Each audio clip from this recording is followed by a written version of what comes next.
Shepherd Bushiri and his wife Mary from Malawi. A very good evening to you, Ms. Williams, and thank you so much for taking the time. So you released a statement earlier on saying that you are undertaking the process. What exactly does it mean? Are the wheels already in motion? Good evening, Tsepiso, and thanks for having me. Indeed, Tsepiso, but I think before we even get to that one, I think we want to use your platform also to reiterate that Shepherd Bushiri and the wife did not use the president of Malawi's entourage plane to leave the country. That I think we want to emphasize, because the narrative has been that the president of Malawi has actually used the visit to smuggle out Bushiri. That is not true. We've ascertained that, and we are confident where we stand that she did not use that route.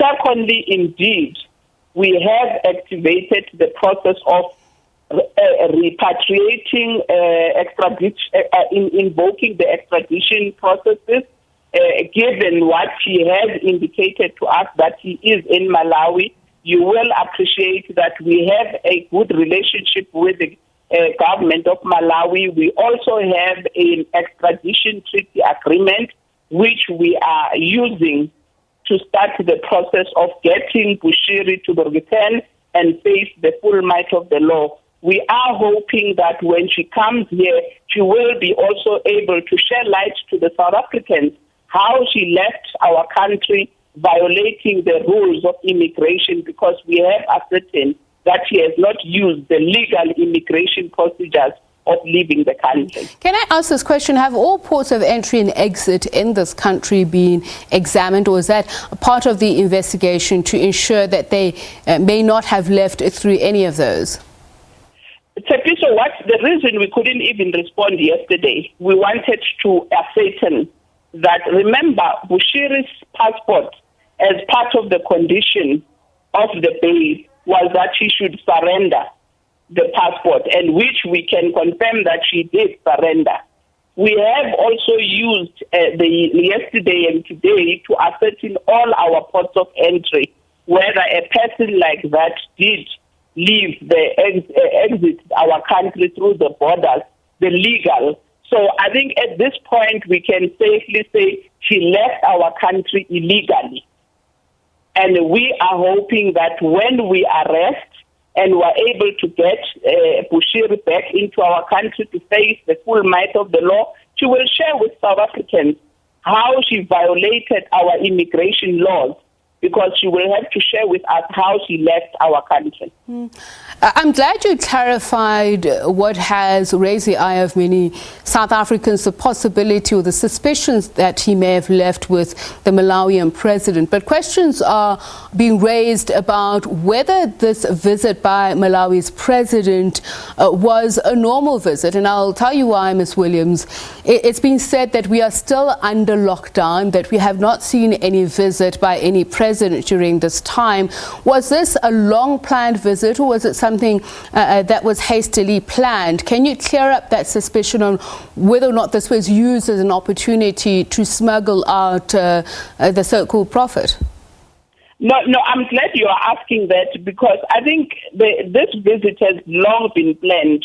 But I think when we reopened our borders, yes, she was meant to come, because I think if you will follow the program of the president, she has been recently elected and she has been doing these visits to the SADC regions to introduce himself, and I think she has also committed to do that visit. So it's actually one of our first since we reopened, but she has been doing these visits in the region to introduce himself. So it was not, in fact, if you look at the statement that was issued by the presidency, the matter of Bushiri never even came up in the discussions between the two heads of state. Looking back, do you think it's a matter that should have come up?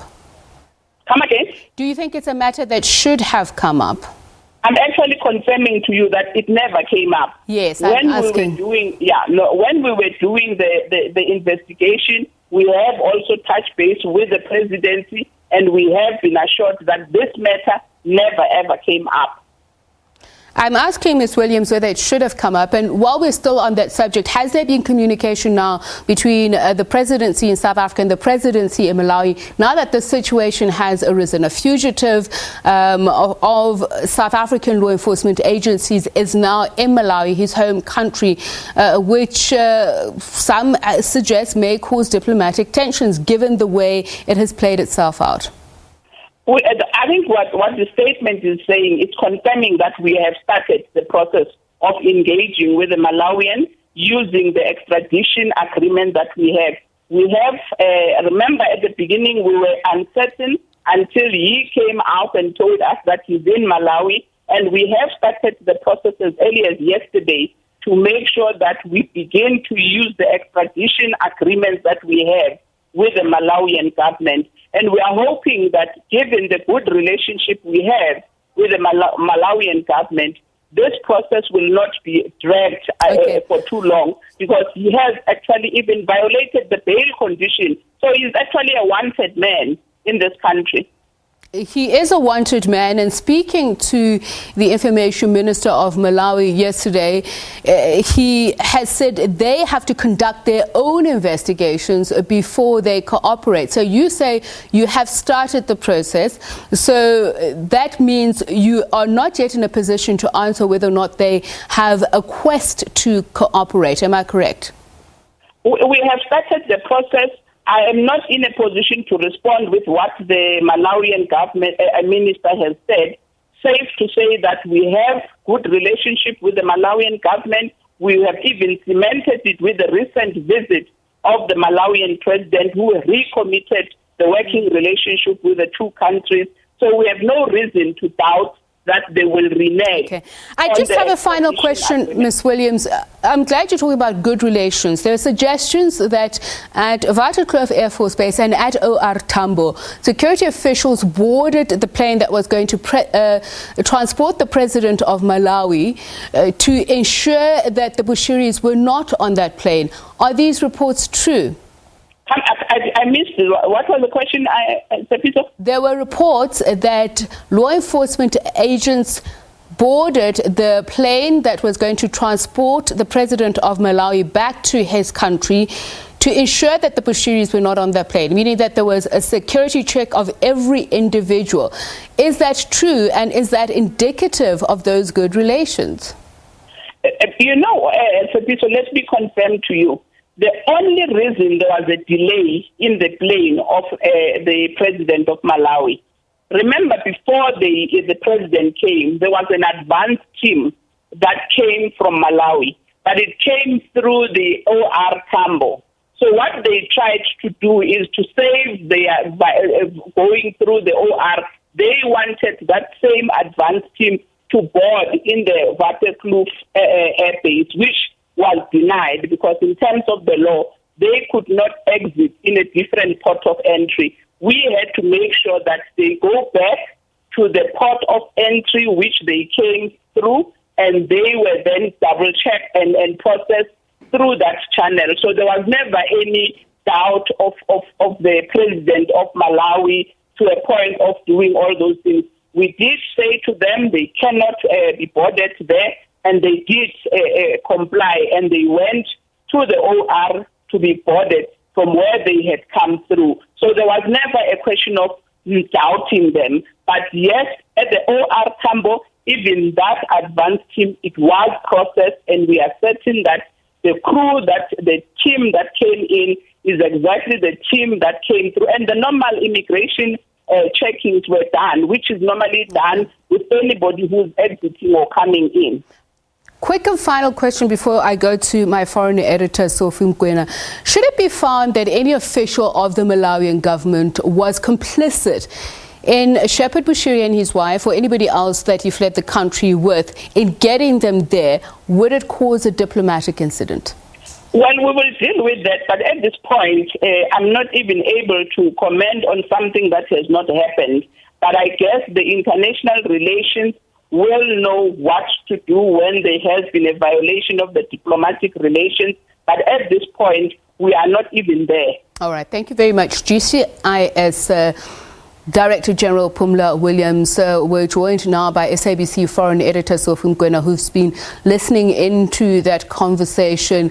Sophie, does it sound like that's the normal order of things? What we've just spoken about, how the Malawian president came here, this back and forth of having his plane fly to OR Tambo, the individual security checks within and outside of the plane. Well, I think it's quite strange because what they could have done was to ensure that those who were supposed to return back to Malawi and were not in the same plane when the plane arrived on Thursday, they are part of the itinerary and a group of people so that they can be able to go to Waterkloof and board a plane and leave. I mean, all the logistics, you know, to have a head of state moving from Waterkloof to OR Tambo. It's such a lot of work because heads of state are not ordinary citizens. Therefore, their movements entails a lot of logistics unless they started at OR and then moved to Waterkloof. Of course, then it doesn't make any difference because if they pick up these officials at OR, they are going to land at Waterkloof. So these officials will still be in Waterkloof. And Waterkloof has got facilities to deal with immigration issues, not only meant for your heads of state or ministers, but anyone who's part of the entourage, who has been declared as part of the entourage, but also as part of the itinerary, even private citizens. And therefore, but that's what GCIS is saying. And it is very, very difficult. And also the problem here, when he left Malawi, there was a clear instruction that people shouldn't go to the airport. You know, our neighboring countries and countries in Africa, when a head of state is leaving, you have lots of people lining up the roads and waiting at the airport to see him leave. And when he comes back, the same ceremonial activities around receiving him back. But there was a clear indication in this instant when he was coming to South Africa that in Malawi people shouldn't go to airport. When he came back, they shouldn't do the same. And even the security establishment in Malawi are raising reservations in terms of the arrival of the president that side. But of course, here is South Africa saying, indeed, it was just a coincidence that those issues or that process happened. And I spoke earlier on with someone very close to Bushiri, who told me that Bushiri was in the country on Wednesday and Thursday. In fact, he had meetings lined up. And he made a call to someone at around 14:22, that is the afternoon. Bushiri yesterday said he left South Africa on Wednesday. And therefore, I mean, even if you were to find a closest border, if you leave midnight on Wednesday, clearly you will arrive in the morning on Thursday. You can't be in Malawi on Friday or Saturday morning. If you are driving, if you've left South Africa on Friday, it's impossible. It's impossible. So I want to talk about the conversation we both had with the Information Minister of Malawi yesterday. He was very clear on the fact that they would have to undertake their own investigation, be comfortable with the reasons and the means which Bushiri used to arrive in Malawi before they make a decision on how to proceed. South Africa has started these extradition proceedings. Given what Ms. Williams has said, how difficult or easy will that conversation be to get cooperation? Let's start here in the country. The first thing, yesterday, the criminal cluster worked very hard to get information that would include the means of transport, whether it was air, rail or road, to ensure that they know exactly which port of entry or which immigration area was used and officials who were there at that time. From there, this information that they've gathered yesterday and today, they must present this in court. And I suspect they will do that tomorrow to get a warrant of arrest, because you can't move on the extradition when you don't have a warrant of arrest. Therefore, they must get a warrant of arrest. The courts in South Africa must then declare Bushiri an official fugitive and the wife. And then the process of extradition can start, because then you'll send these papers to say, yes, our courts have declared this guy a fugitive. Secondly, there's a warrant of arrest. He's a wanted man. And then if you go through the route of a SADC protocol, then you'll also involve the international relations, because they have officials in Malawi and also in South Africa, DERCO, to kickstart that process, because it's almost like your diplomatic processes, because this protocol was signed in October 2002 when our leaders in the region realized that there was an increase in terms of transnational crime, but also national crime, and they were saying, let's work together and deal with this issue. Therefore, I expect tomorrow or Tuesday or this week to hear NPA and the Hawks, these two units who worked very hard to ensure that they have this case. But unfortunately, the justice system failed the Hawks and the NPA, because they argued the case very strong that this guy is capable of leaving the country because of all the issues around him, on issues of citizenship, on issues of having lots of passports and all that. But the court decided, or the judge decided, to grant him bail. And when that was done also, you look at the conditions, they are not so strong. You can't say a person who's capable of fleeing the country, and Home Affairs, the Hawks, NPA, South African Police Service, all have testified that this person is capable of leaving the country. You don't say he must report or they must report at the nearest police station only Monday and Friday. I mean, between Tuesday and Friday, what's going to happen?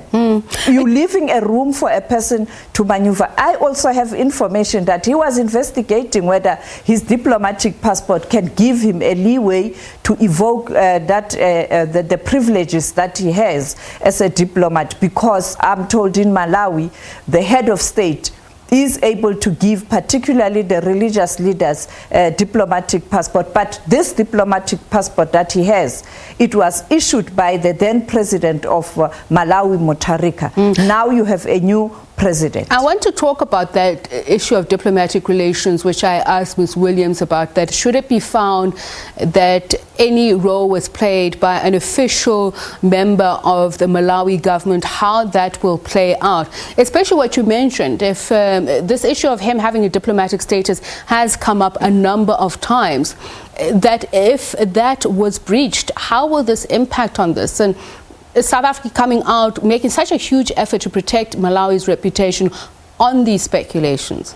Well, of course, it will cause a damage to both South Africa and Malawi, because we are told that indeed there was no help from the government of Malawi. Leave the president of Malawi and the jet and all that. But the question is, how did he cross the border? What kind of documents did he present? Okay, if he didn't use your formal border post and gates and immigration, he has used illegal means, perhaps crossing somewhere where there's a way to cross. We know when you look at the border post, when you go to Zimbabwe, that fence.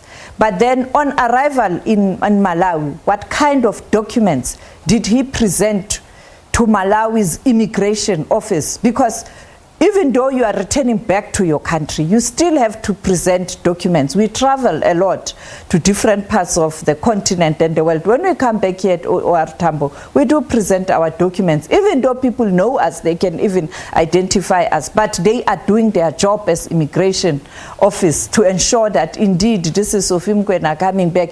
Even if a official can be able to identify me, but they still do that and stamp your passport. Therefore, he also broke the law in terms of how he left the country, in terms of documents, but also arriving in his country. Therefore, Malawi must arrest him because he entered Malawi almost illegally. And that is the easiest way to deal with this matter, and then hand him over, because they are compelled by the SADC protocol to cooperate with South Africa. And if they don't, then it will raise more suspicion or suspicions that something was behind the whole saga, because we know that a week ago, when President of Malawi was meeting some communities and traditional leaders, they were forcing him to intervene in this matter. And therefore, these are some of the dots that you have to connect. I'm not saying that the president was involved. I'm just saying it raises more questions. But I think for us as the media, tomorrow, our eyes must be on the Pretoria High Court or the Department of Justice, NPA, and the Hawks to see whether they will go to court, get the warrant of arrest, and then present papers and argument based on the court ruling and issuing of warrant of arrest and formally declaring Bushiri a fugitive and the partner. And the story continues to be under our radar here at SABC News. That's our foreign editor, Sophie Mokoena. And on to our question of the day. We've been asking you which story stood out for you this week. I know this has been one of them. We're getting quite a lot of response from our viewers. Let's go straight to that. Phumla Williams saying, good evening, Tsipi. So how can one forget the Ace Mahashule court case and the Shepherd Bushiri sudden escape from Zanzibar to Malawi? These two gentlemen have everything in common. I'm not surprised that their stories have made headlines. So says Phumla. So that's what your opinion is. Phumla Theo saying that the walk by CUT welcome campus students from